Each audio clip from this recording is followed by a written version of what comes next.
I am making a fun, slushy summertime drink, so come along and give it a try.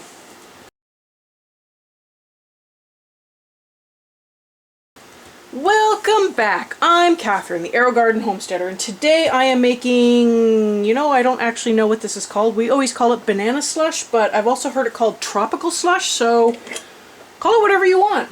I am going to start with, obviously, the thing that takes the longest amount of time, and that is making a simple syrup. I'm not sure this is actually a true simple syrup. You're going to need 2 cups of sugar to 3 cups of water.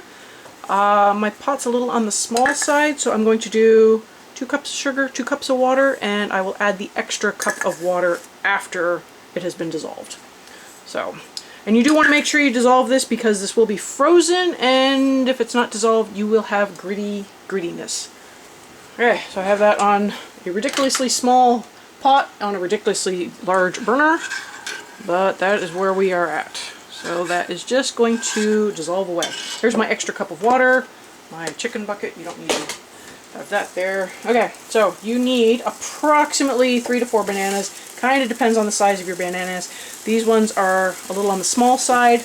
Got 2 frozen, 2 fresh. So I will be using this amount. And you know what? It really depends on how much you love bananas. If you're just like, I hate bananas, don't put them in. Put something else in. I'm sure this would taste good with like mango or something else, but we are going with bananas because that is the recipe my husband likes. So I'm going to get these in, I'm going to chunk these up, and I will puree it down so that it is all nice and smooth. That will also give these ones a chance to chance to thaw. Okay, just ran them under some warm water just so I could get these skins off, which they may not be ready for that yet. Yeah, I might have to wait a little longer on that. Alright, let's wait on the bananas. Let's add the other ingredients so that we can get this going. Now, this calls for orange juice concentrate and regular pineapple juice. I'm doing this the other way around. We find it just tastes better that way, but if you don't care for pineapple juice and you like orange juice, switch this around. But it does call for 1 cup of concentrated orange juice and 1 1/4 cups of pineapple juice. So I've been using a whole thing of pineapple juice and just a little extra orange juice. I don't change any of the other ratios though, so, obviously do as you will with that. What do I do with my measuring cup? I'm probably going to put in about 1.5 cups of orange juice. Kind of doesn't matter. It's just what you like.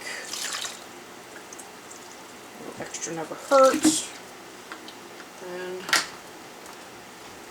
as for 1/4 cup of lemon juice, I use lemon juice from a bottle. Again, if you want to use fresh, you have fresh, go ahead. So 1/4 cup of that.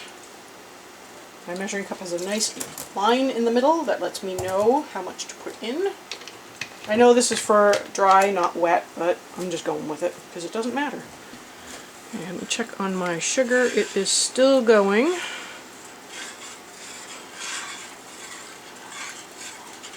Okay, let's get the pineapple juice in. So I'm just using this whole thing, it's just easier that way. Really, in the grand scheme of things, what I did was I took my mother-in-law's recipe and I modified it a little bit just to make it easier to make for me. So, just do the same thing, You just want to throw in like a whole thing of orange juice concentrate and a whole thing of pineapple concentrate, go right ahead. That is just how flexible this recipe is. And I will show you how this is served up once it is all nice and frozen. This doesn't actually... sometimes it'll freeze hard as a rock and sometimes it doesn't. So it just kind of depends on factors. I don't know if it's just that our freezer is not very cold. It actually isn't, but... or if it's the amount of sugar in it, but sometimes it's hard as a rock and sometimes it's easy to scoop. Okay. Try to get the rest of the pineapple juice out. It's another reason that I like to keep some extra water aside. There we go, rest of the water. Let me see how those bananas are doing. So that is almost ready too. So it's going to be a bit of a fight. Definitely thaw your bananas before peeling them. I will sometimes pre-peel my bananas before freezing them, but I find that the banana, you don't put some sort of anti-browning agent on it, which then makes it taste different. It does get brown in the freezer. So as much as it's a pain to peel it after the fact, it's kind of worth it. Okay, so banana peels are edible. Don't feel like you have to get every little scrap off. Let's see how this one's doing.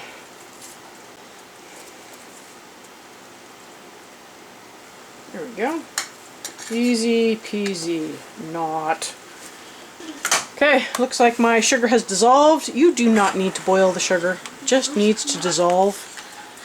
The other thing to take into account is obviously I'm putting this in a plastic container and I don't want to melt the container. Ice cream containers are amazing for this, so if you have ice cream containers, go for it. Otherwise you're going to need a large container. So I'm just going to pour this in. The frozen stuff should offset the heat of the sugar syrup, but hopefully that will help dissolve the pineapple juice and a little bit stuck to the bottom, and soften up my frozen bananas. Just to continue that thought. Okay. So, chunk up the bananas, and this will also help deal with the pineapple juice that's also still kind of a big chunk. You can pre-mash your bananas. I sometimes do, sometimes I don't. Just kind of depends. So, let's just go with it. Okay.